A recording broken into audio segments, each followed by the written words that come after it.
Welcome to the show, Daniel and Brett. How are you doing this evening, this morning, whatever it is? Great, Ready for great the to be here. weekend. Nice. It already is my weekend. Very early, but I really wanted to cover this topic. And I think maybe it was a month or two ago, Dan, that you put out this paper. Well, you both did, that it sort of caught my attention. I was like, oh, wow, this is kind of something that I've already seen anecdotally and personally with some clients, but I hadn't seen someone study at such a large sample. So yeah, maybe could one of you give just a quick overview of like how this came about?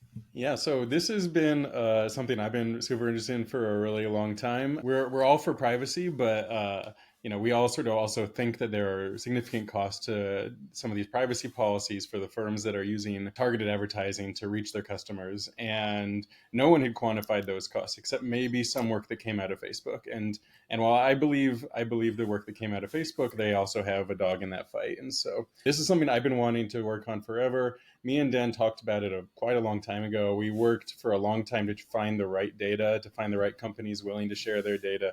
That took a lot of time and effort, but once we finally did get the data, the paper came together pretty quickly. The one complicating factor is that we found other group of researchers who were working on the exact same thing as us, and we ended up working together and sort of merging our paper. So you'll see the other co-authors on this paper, they contributed very importantly as well, and we all ended up sort of merging our papers together and making a stronger piece of work as a result of it. I love it, yeah, because I saw it. There's a couple of samples in there. There's like A, B, and C or something. So maybe that half explains maybe there's three sets that people are working on. You took a very specific time period here. Of course, you have to time down it somehow, right? Because things change over time. But like you picked that 2020 to 2022 period.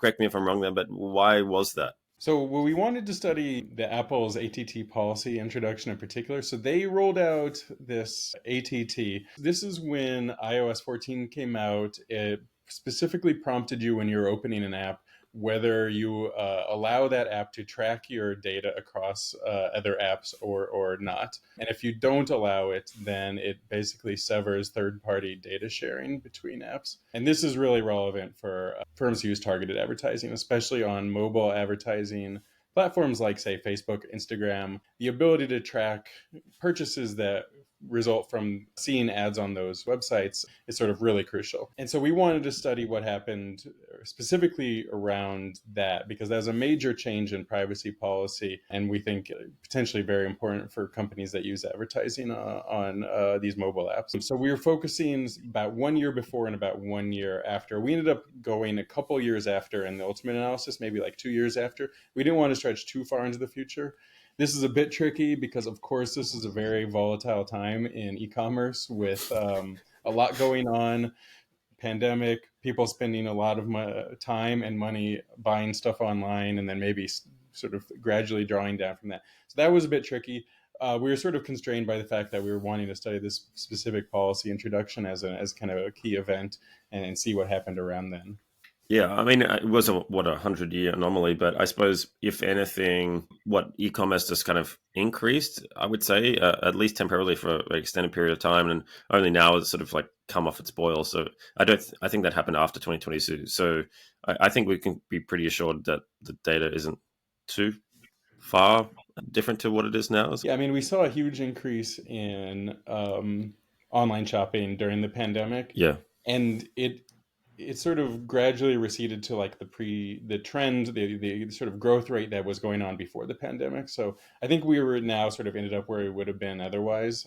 The pandemic made things a little more complicated, but in general, this is a growing industry. So there's always growth going on. It's just there was a supercharged period of growth, and now we've sort of gone back to the sort of steady growth that was going on beforehand. And you mentioned these data sets as well being like hard to get. And that was one of my first things. I'm like, okay, how are we attributing this to like actual revenue on even new customer acquisition? Because I know a lot of my clients don't even want to like tell their agency how well the campaign's going, right? Because there's a sort of leverage dynamic happening there, or sometimes they don't want to know. But and then some of them blend in conversions or resales from existing customers versus splitting it out into new customer cohorts. So like, how did you get around that? It sounds really interesting. Yeah, so the data set that we had first been using, again, this was kind of pre-merger, was a data set coming from a company called Grips Intelligence. I mean, one of our co-authors is, I believe, the head of data science over there. And the data set, it really is quite impressive. They basically can track everything that happens on Google Analytics for all of the different domains that use a certain analytics service that Grips provides to them. And so that's really the value exchange is the domains get access to this service from Grips, but in exchange, Grips has the ability to anonymously use all of the data that's available through Google Analytics for those domains. And so the good thing is then all of the spending that is observed and tracked through Google Analytics is observed by us, and all of the spending through Google technically as well. The other data set is really cool. So I guess maybe just to kind of round it out for the first data set, I think we observed something like 1,800 firms, and the total amount of spend was something on the order of $100 billion. Whoa. So really just a tremendous amount of spending that we can see through that. And a very wide range of firms, some very small, some very big, some more exposed to Facebook ads, some a lot less exposed. And that's the sort of variation that we took advantage of for that analysis. The second data set, it was a data set, I think that covered something like 2,400 different merchants. And that was a data co-op. And so the deal there was, I'll show you mine if you show me yours, sort of a thing.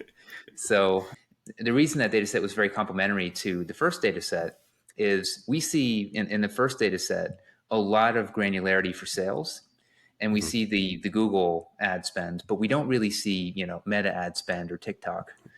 Through this data co-op, we could actually see ad spending across each of those different digital channels. So we had a lot more granularity in terms of the ad spending channels that were observed, which allowed us to be able to look at things like the amount that was being spent on Facebook ads as a percent of total digital ad spending, et cetera. Yeah, so you're right. Normally, you wouldn't be able to get access to such a wide cross-section of firms, but for different reasons, both of those data sets were available and usable for our analysis. Nice, that's great. I mean, I'm interested to see this like more generally as well. I'm sure there's certain trends that would lay over to non-DTC or e-commerce companies as well, like just general service companies. Because if they're seeing price inflation, other sectors will probably see some as well. Grips data set, so for one, they have the ability to observe all of the domain's names, and it's also tied to a very wide range of different geographies, in addition to serving a whole bunch of different categories. So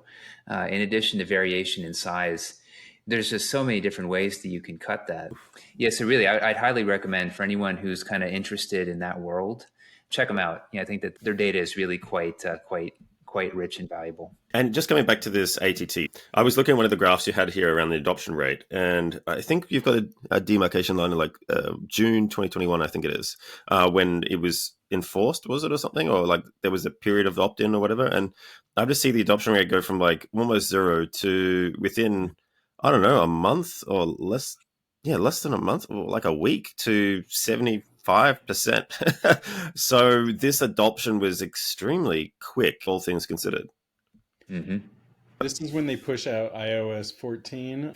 And so most people update their operating system on their iPhones pretty quickly. And so we see that as soon as they push it out, most people have switched over. And then they eventually, as they use their apps, have to either opt in or opt out of data sharing for each of their apps. Yep, exactly. Okay, and so just correct me if I'm wrong here, though, because I know Apple has been cracking down on data privacy. And look, again, Apple's like, what, 40, depends on the country, but maybe 40% of mobile traffic, maybe 50% on the higher side, something like that. Maybe it goes a bit lower, but, a sizable chunk of all mobile traffic. But they were cracking down on this stuff like quite a while ago, bit by bit. So what was this like a death knell moment in terms of really shutting off that feedback loop that the platforms that like Meta and Google use for targeting, or what was the sort of significance of this particular time period?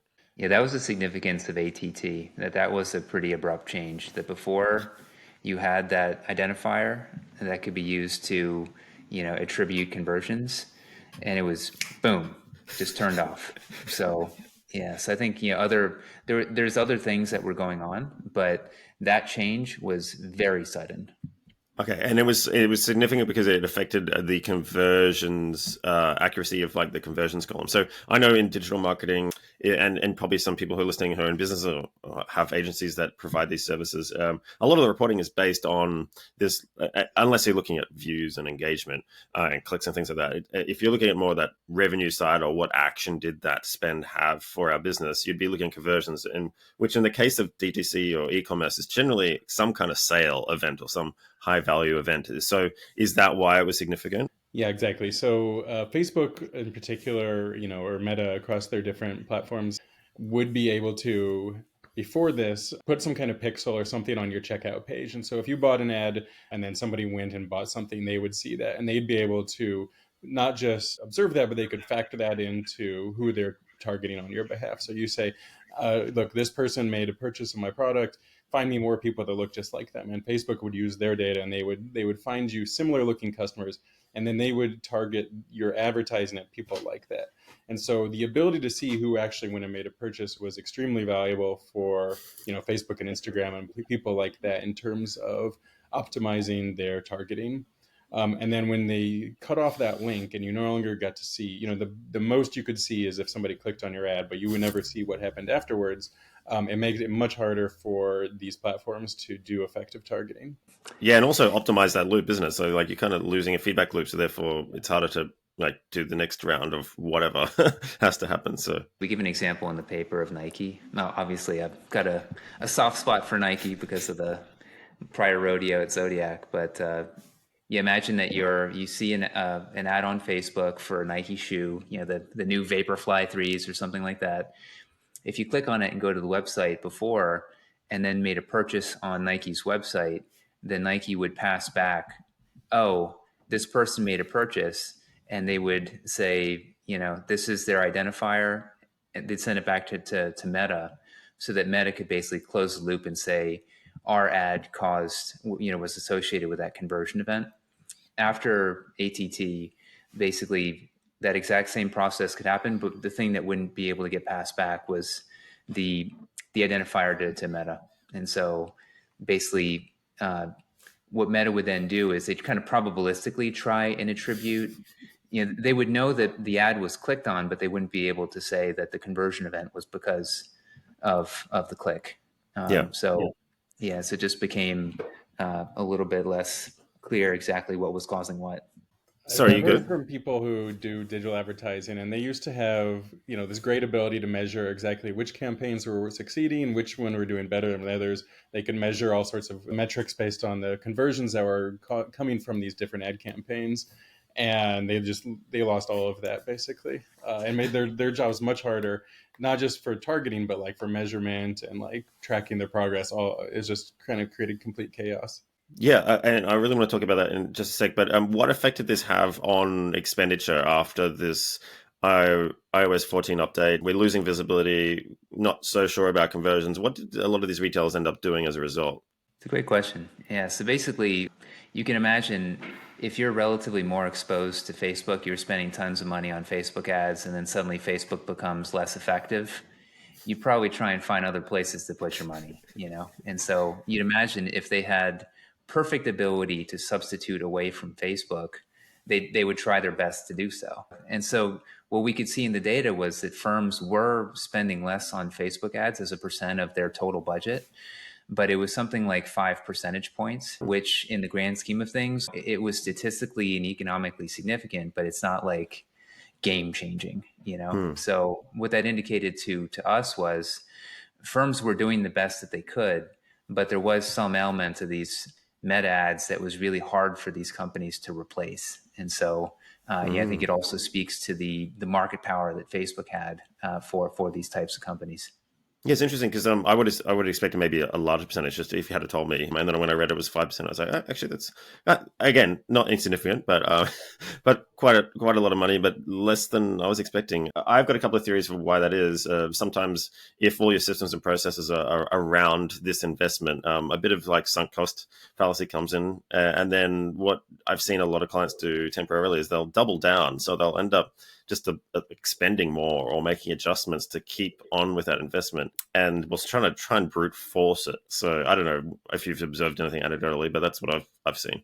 It's angel investing as well. And one of the companies that I had spoken with, we spoke about this actually, and they were saying they wanted to keep on going with the Facebook ads despite the relative lack of profitability, because the data was better. They felt that they were learning more, and if they kept on chipping away at it, that they would be able to learn their way into higher returns in the future. It sounded a little weird to me. I didn't really quite. It sounded maybe a little bit like the sunk cost fallacy you're talking about, but yeah. Interesting. Okay, cool. So iOS 14 is coming in. We're seeing a bit of a shift away, right? But the most interesting thing that I read, and I want you to elaborate on this, is, and we were talking about this before, around what effect it had on, again, not just conversions, but delineating those conversions or purchases from new customer acquisition, which is the big growth driver. So obviously, if you've got a company and you're churning customers or reactivating them, that's going to happen at some sort of like rate. But your growth is generally determined by your net new acquisition relative to the rest of the slice of the pie in your market, right? So what effect did this have on both of those? Let's just say recurring sort of customer sales versus new customers. So that was really kind of data set 2. Through data set 2, we could observe not only the spending for kind of Meta, TikTok, et cetera, but we could also, for a subset of the firms, we could see their Shopify data. And so that's really great revenue data. And through Shopify, we can have a pretty clean identification of a new purchase versus a repeat purchase. Mm-hmm. And so it really was just a matter of going into that Shopify data and seeing, all right, let's take the firms that were more exposed to Facebook.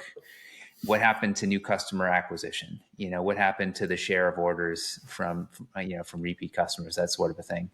And what we found was that the decline was much sharper for new customer acquisition than for overall revenue. And obviously that would have pretty big implications for young firms, because kind of by construction, young firms are going to be more exposed to new customer acquisition. When a firm first starts, every single order has to be from a new customer by definition, So in general, I think what was happening was those existing customers, to some degree, and this is a little bit of speculation on my part, but hopefully reasonable speculation, existing customers, they operate more on autopilot. They know the brand, they're very familiar, they've probably been back there multiple times. They don't need to be prodded onto the website through a Facebook ad. Whereas the new customer, they're not familiar. And so it just makes a lot more sense that they're going to need to be pushed through paid advertising a bit more than those existing orders will. So when we talk about the implications for small versus big firms, I think that was one of the big mechanisms as to why. Yeah, great. And I suppose coming back to some of those brand laws that have been studied at institutes like Ehrenberg Bass as well, like the big brands tend to acquire more customers relative to their size, and small brands are more exposed, so they're going to churn more, and it's going to be harder to acquire customers. Yeah, exactly. So like I saw that a lot during that time period, like the smaller ones, the startups, new sort of ones really struggling. And then, of course, their costs are higher as well. So it's like a double whammy almost. And just how much, though, if we're talking, like, was there sort of an average here that you found in the data or not? It's pretty big. Yeah. Okay. Now, this was one point we wanted to make sure everyone really understood what it was that we were measuring. So the specific percentage decline was something like 60%. And you hear that and think, oh my God, all these firms must have just imploded immediately. And that's not true, because it's like a 60% worse customer acquisition relative to firms that were less exposed. And so I think that's part of the key, is the firms that were less exposed were probably still growing acquisition.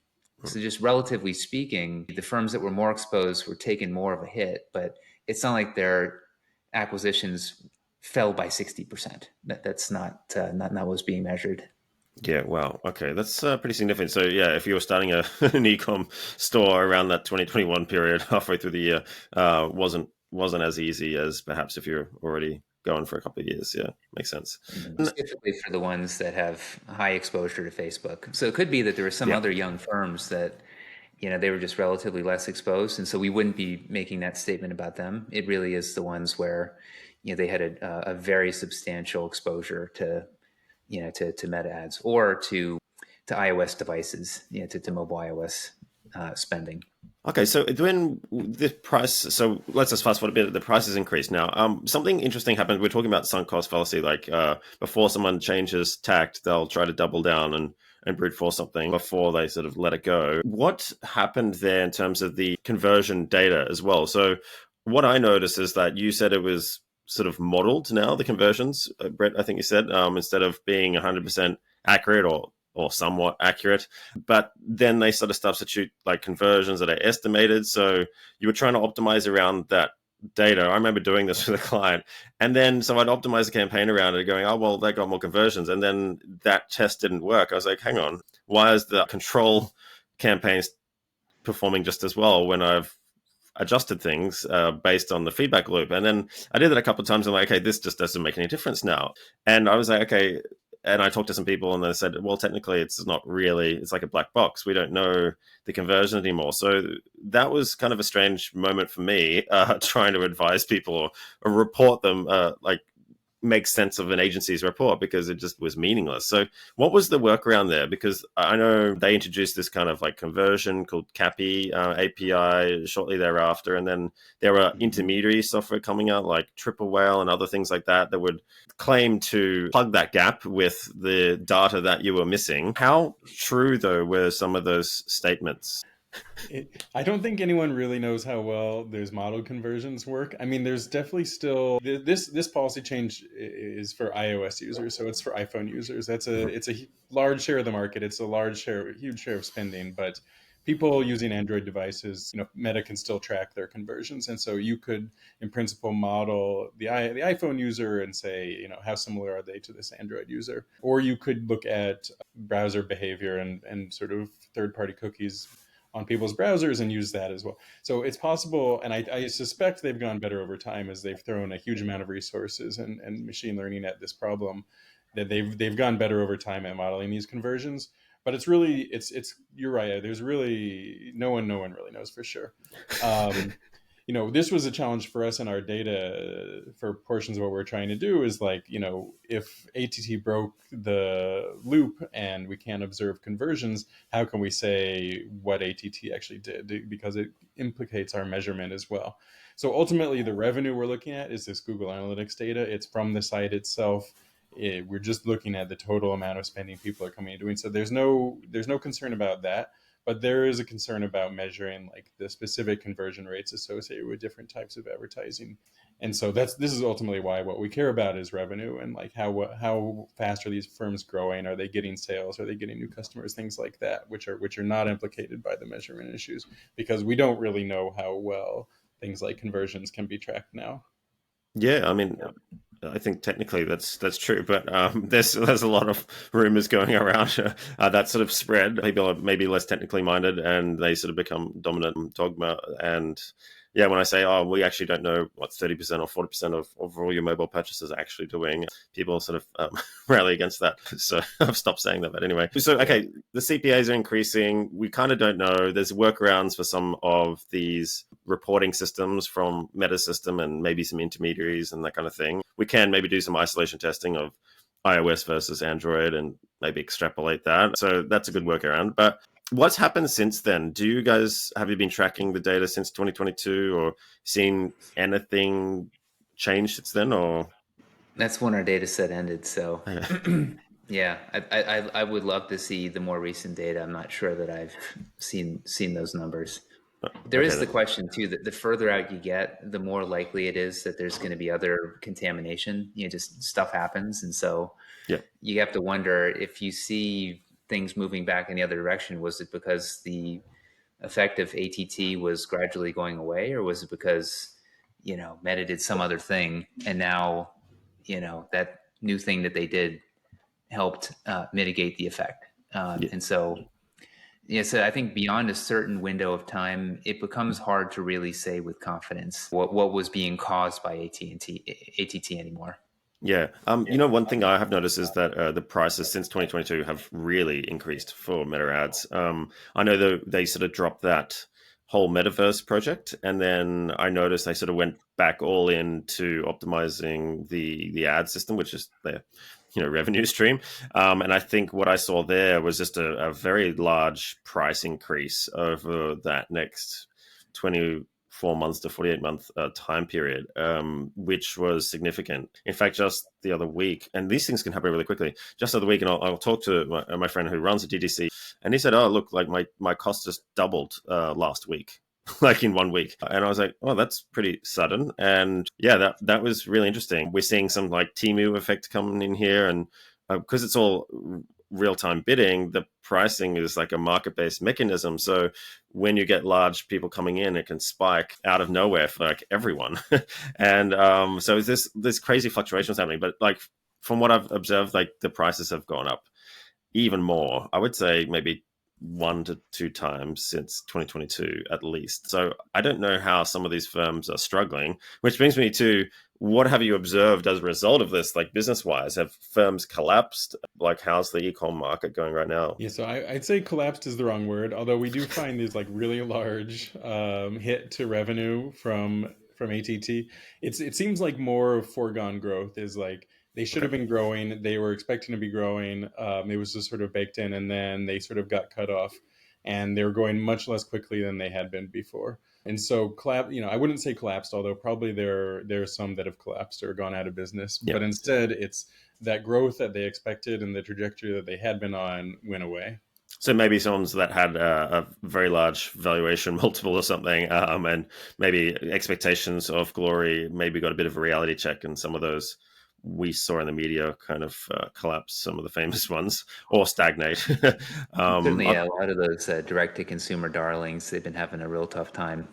Now, they would also be the bigger firms, but Yeah.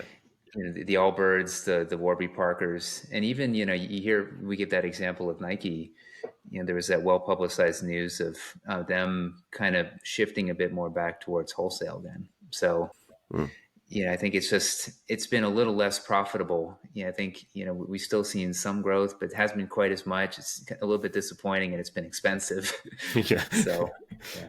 Okay, I think that sort of like is in line with what I've observed as well, so that's good. So we can't rely on these conversion data. What do you think is going to be the trend going forward? We've got just domestically in Australia, we've got privacy legislation is about to go before Parliament, which is actually quite intense. It's like more strict than GDPR. We've got GDPR in Europe. We've got CPPA, is it in California? So there is a bit of regulatory clampdown on this. Any predictions on what will happen in the future, or do you think this is going to resolve itself and get better, or do you think it's just the start of a longer road towards the death of third-party data sharing and that kind of thing? We are hearing more and more stories of that. Yeah, we just had a discussion of this paper recently, and actually, what we were talking about was kind of one of the comments that Garrett Johnson had mentioned, was to really emphasize just the relevance of this, that we are seeing more and more people talking about privacy legislation, and so to the extent that we can kind of plug into that, I think it's kind of there to be said, but we haven't really done the greatest of jobs saying it. But yeah, I would say mechanically speaking, to the extent that third-party data sharing does end up taking even more of a hit, and we start seeing it in more geographies, more in a more pronounced way, I think that this is somewhat cautionary in terms of the effect that those changes are going to have on revenue. Which, again, as Brett had said before, like that's where the rubber hits the road. It's one thing to document a change in ad effectiveness, but again, if firms have the ability to adapt, it's just kind of one piece of the puzzle. The most important thing is how much did this change affect your ability to grow your business? And I think that's where these results were really quite striking and a little bit alarming. Mm. Yeah, I mean, yeah, I was surprised as well. So, yeah, look, I think that's a great insight into your paper and some of the conclusions. Any sort of last comments before we wrap it up, or? Just putting on my other cap, and this was, I think, it was a somewhat related talk that led to Brett and I starting our conversations that led to this paper. The flip side of the equation is the value of the customers after you bring them in. And so one thing to make sure to pay attention to the cost going up. It's another thing to pay attention to the value of the customers after they've been acquired. And I think it just also really makes it that much more important to have a good estimate of how much those customers are worth coming in through the different channels and the different business segments or geographies that you may be operating in. And again, as we think about these legislative changes being geography specific, you'll really just want to be paying attention to those numbers along each of those different segments that might be affected. So get those CLV numbers. Yeah, exactly. I was going to say, you should do a cohort analysis on your customers. And yourself, Brett? No, I agree. I mean, I think I don't make a lot of ground pronouncements, but it does seem like the privacy policies are only going in one direction. And these glory days of, you could launch a startup and you could use advertising to directly target individuals and build a business that way. That's probably going away. And I think this is the economic cost of this, both for these companies and for customers who've been finding products this way, are potentially quite large. And so right now we're kind of a relatively small voice in the wilderness putting this out there. It'd be good for people to realize that the cost of these privacy policies do have these significant costs that can be, featured more in the debate as more legislation is probably coming. Yeah, because I know you mentioned before, but when Facebook came out and said, "No, actually, these privacy changes will increase the cost for small businesses, especially." I think that wasn't just them lobbying against privacy. That's actually the case, evidenced by this study and from what I've seen as well. There's truth to that, and it's just going to make it harder for smaller firms to kind of get started. I've noticed even these a lot of startups were reliant on these Facebook ads and Google ads as well, and I've seen them be hit, not just DTC e-commerce companies as well. So I've seen a lot of that, and yeah, a lot of I think because they're small, they don't have the big lobbying arms. They don't have the loud voice that some of the bigger firms are going to have, and so the pain and suffering that they may be going through, you may think, well, what the heck? How could it be that these effects are so large, but we haven't heard quite as much about it? Well, it's not like they have the ability to shout from the rooftops about it to nearly the extent of some of these other firms. That's a good point, actually. Yeah, that's very true. You'll hear it privately, but they won't be spoken about publicly, is kind of my experience with this kind of thing. So there's an incentive too. I mean, they don't want to, to some degree, they want to let people know, hey, this has kind of been a bit unfair. I feel maybe a little bit shafted by this, but you can't really scream from the rooftops about how poor your business is doing. Just imagine what your investors are going to say. Yeah, exactly. So there's just a lot of incentives that would lead you to keeping a little bit more mum about it. Yeah, great. Okay, well, that's why we're talking about it right now. So hopefully these people feel not alone, or that they're not going crazy, and to look at their numbers in a bit more detail and be aware of these changes and how it affects acquisition and valuation and everything else. So thanks for your time. I'm Brett and Daniel, really appreciate it. Thanks again for coming on the show for the second time, Daniel. And I've been following your work quite a bit since then. So yeah, keep up the good work, both of you, and hope to see another paper soon. Oh, thanks for giving the paper such a close read. It really means a lot, and we're just excited to get the word out there. And great to be chatting about it. Yeah, I spent an hour yesterday. I couldn't go climbing because I couldn't injure my shoulder, right? So normally on Friday afternoons, I go climbing. So I went to the same gym, but they have a little area to work on your laptop. So I was like, okay, I've got to read this paper now. So it was good. I spent an hour reading it. Better way to spend your weekend than reading this, I guarantee it. That's perfect. Okay, thanks again, guys.